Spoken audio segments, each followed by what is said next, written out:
Hi everyone, welcome to NCERT NEET Adda 24/7। मेरा नाम है Bharti and I am your biology educator.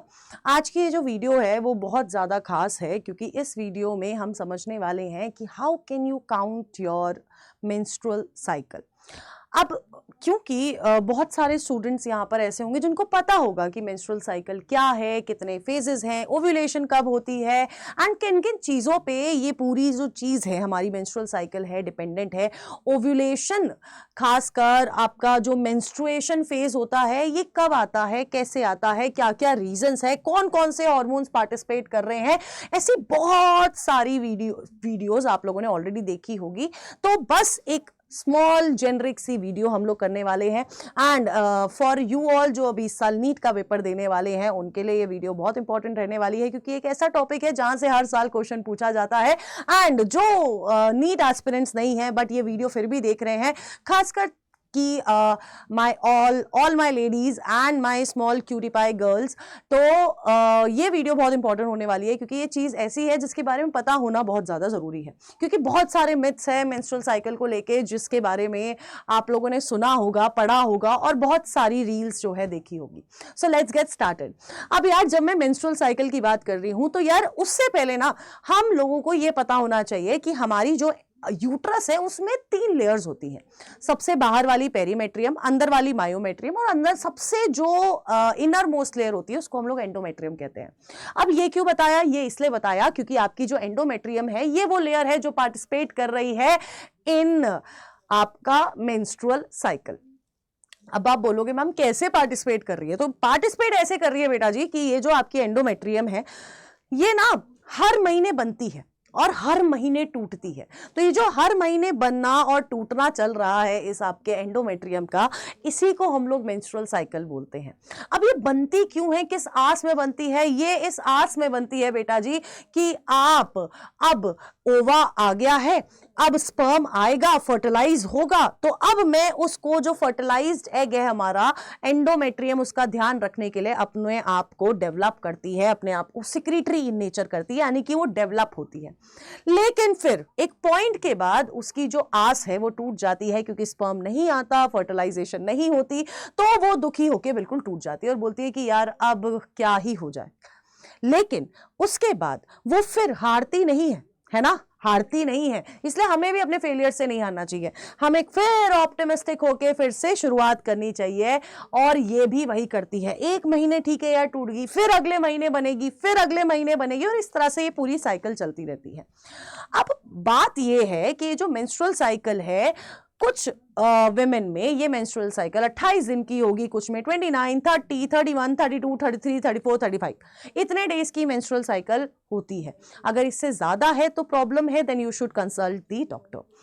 अब ये जो पूरे इतने दिन है ना, ये जो सारे एक महीने का दिन है, अब हम लोग को पता है कि लड़कियों के अंदर ये जो मंथ्स डिवाइडेड होते हैं, जो फेजेस आते हैं हमारे मेंस्ट्रुअल साइकिल के बीच में, उसके हिसाब से हमारा मूड स्विंग्स भी इधर उधर रहता ही है। ठीक है, तो चलो अब इन फेजेस के बारे में जानते हैं। हमारी जो पहला फेज होता है वो होता है आपका मेंस्ट्रुएशन फेज। मान के चलते हैं ना, मेंस्ट्रुएशन फेज वो फेज है जब आपकी एंडोमेट्रियम थक हार के टूट चुकी है। ये मैक्सिमम ये तीन दिन का मिनिमम होता है, 4, 5, 6, 7 दिन तक ये जो फेज है वो रहता है। दिस इज द फेज जब ब्लीडिंग चल रही होती है, क्रैम्प्स आते हैं, मूड बहुत इरिटेटिंग रहता है ना, हर एक वो दरवाजे की कै कू भी हमें इरिटेट करती है। तो ये जो पहले 5 दिन का फेज है मान के चलो वो हमारा मेंस्ट्रुअल फेज होता है। ठीक है, अब इस मेंस्ट्रुअल फेज के बाद मैंने कहा था ना एंडोमेट्रियम बहुत ऑप्टिमिस्टिक है, वो फिर बनना शुरू होगी। तो जब आपका एंडोमेट्रियम बनना शुरू होती है ये होता है आपका प्रोलिफरेटिव फेज। और ये जो फेज होता है ना आफ्टर मेंस्ट्रुअल साइकिल, अगर मैं इसमें मूड की बात करूं तो आपका ईस्ट्रोजन का लेवल बढ़ता है, इसमें LH का लेवल बढ़ता है, इसमें है ना FSH का लेवल बढ़ता है। तो ईस्ट्रोजन क्योंकि इसमें इंक्रीज हो रहा है तो ईस्ट्रोजन हमें एक अच्छी वाइब देता है, हमारा कॉन्फिडेंस बिल्ड करता है, हम सोशली ज्यादा एक्टिव हो जाते हैं, है ना। तो ये सारी चीजें ये होती है। और जब ये 14th डे आने वाला होता है यानी कि इस पॉइंट ऑफ टाइम पर LH का लेवल बहुत हाई होता है। FSH एक हार्मोन है, इसका लेवल बहुत हाई होता है, और आपका ईस्ट्रोजन का, मतलब तीनों हार्मोन्स के लेवल जो है ना बिल्कुल पीक पर पहुंच चुके होते हैं। और जब ये पीक पे होते हैं तो ये वो टाइम पीरियड है जब ओव्यूलेशन होने वाला होता है, और जब ओव्यूलेशन होता है 14th day of the menstrual cycle. अब क्वेश्चन क्या आता है, क्वेश्चन ये है कि क्या सबको 14 डे पे हो जाएगा? तो ऐसा नहीं है, विमेन टू विमेन डिपेंड करता है। एंड ये जो आपका ओव्यूलेशन यानी कि जो एग रिलीज होने वाला जो फेज होता है, ये 10th से लेके 17th day of menstrual cycle के बीच में कभी भी हो सकता है। And it totally depends women to women, है ना। ऐसा नहीं है कि 14वें दिन बोला है, 14th डे बोला है तो 14 डे ही होगा, ऐसा कुछ नहीं होता है, ठीक है। It depends women to women. अब ये जब ये सारे फेजेस, ये सारे हार्मोन एकदम पीक पे रहते हैं, उस समय जो विमेन होती है वो सेक्सुअल डिजायर बहुत ज्यादा बढ़ती है उनके अंदर, ठीक है।